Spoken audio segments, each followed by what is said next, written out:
Nous venons de finir le deuxième cours du droit international et régional pour la migration en Afrique. Nous avons eu une semaine très riche avec la participation de 18 participants de 16 pays du continent africain. Et ça a été donc cette deuxième opportunité d'être ici à Moshi, dans la République unie de Tanzanie, pour l'édition en français du cours sur le droit international et régional de la migration.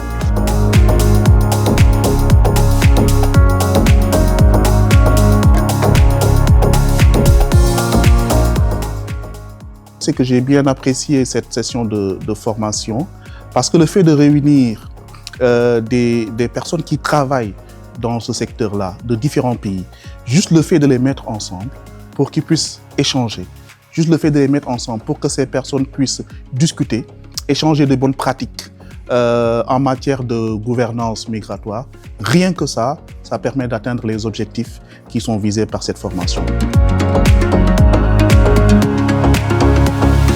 Et ce sujet de la migration est pour nous crucial aujourd'hui par rapport aux défis qu'on sera appelé en tant que petit État insulaire à faire face dans les années à venir surtout. Mais ça commence déjà et d'avoir tout cet aspect légal, de connaître bien toutes ces lois internationales et régionales qui nous régissent, ça nous permettra de pouvoir développer des politiques nationales et pour pouvoir attaquer et s'adresser à ces problèmes et aux défis que représente la migration pour nous d'une façon juste, équitable et légale.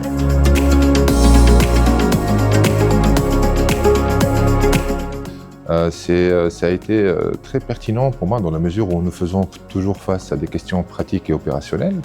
et que les questions d'ordre empirique et théorique sont souvent négligées ou nous n'avons pas le temps de s'y attarder. C'était une agréable surprise dans la mesure où on a pu découvrir beaucoup de textes internationaux et surtout régionaux au niveau africain, très avancés sur la question de la migration et couvrant quasiment tous les aspects de cette thématique.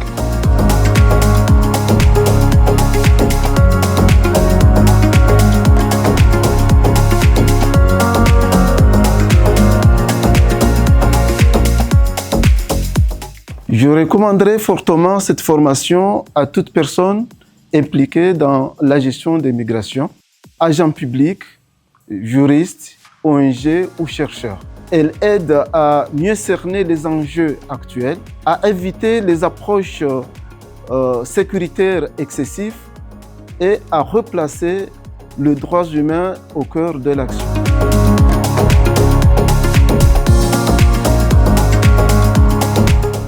Alors aujourd'hui, grâce à cette formation, nous avons pu acquérir de nouvelles notions. Nous avons eu également l'opportunité de découvrir d'autres thématiques comme celles liées au droit de la mer et avons compris que le droit international de la migration, c'est ce droit-là qui incorpore en son sein plusieurs autres droits habituels qu'on connaît.